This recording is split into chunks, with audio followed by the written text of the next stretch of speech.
Sebagai papan informasi terkait dengan pelaksanaan sasaran fisik TMMD reguler ke-110 Kodim Bojonegoro, Babinsa Jatimulyo, Sersan Mayor Sudarman, pasang papan nama di sejumlah titik di wilayah desa setempat.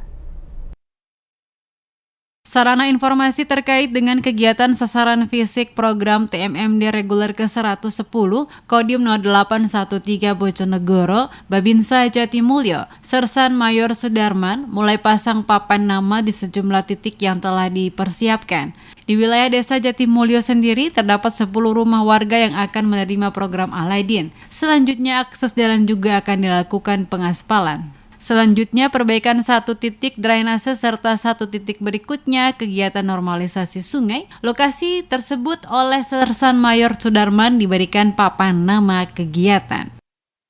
Ini pemasangan papan nama sasaran, Pak. Sasarannya untuk RTLH ada 10, kemudian jalan ada 2 titik, kemudian drainase 1 titik, dan normalisasi sungai 1 titik. Nah, ini sebagai tanda bahwa tempat ini menjadi salah satu sasaran TMMD. Dengan dipasangnya papan nama kegiatan ini, diharapkan tidak hanya masyarakat saja yang paham, tapi semua yang terlibat kegiatan TMMD reguler ke-110 Kodim 0813 Bojonegoro mengetahui informasi tersebut.